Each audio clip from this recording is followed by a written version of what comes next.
अस्सलाम वालेकुम नाज़रीन, welcome to Kazmi health and beauty tips.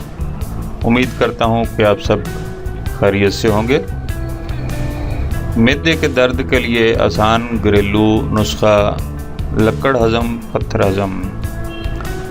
नाज़रीन, आजकल बाज़ार की गैर मियारी ज़्यादा मसाले वाली और चिकनाई वाली चीज़ों के इस्तेमाल से तकरीबन हर दूसरे इंसान का मैदा ख़राब रहता है, जिससे भूख भी नहीं लगती और पूरे जिस्म में बेचैनी सी रहती है।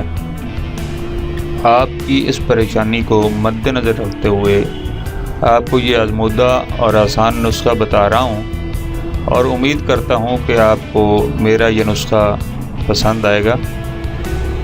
इलाज: दालचीनी 1 ग्राम, नारकोचूर 1 ग्राम, सौंफ 1 ग्राम।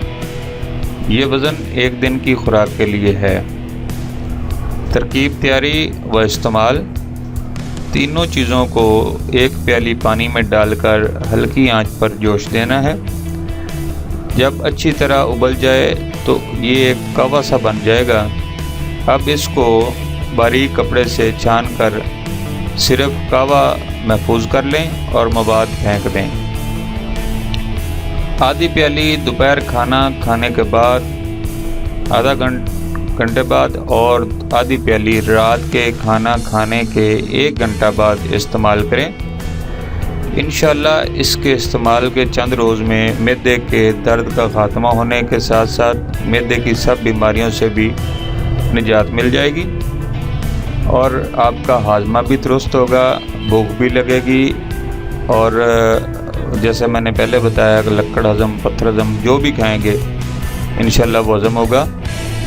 Thanks for watching. Do not forget like and subscribe.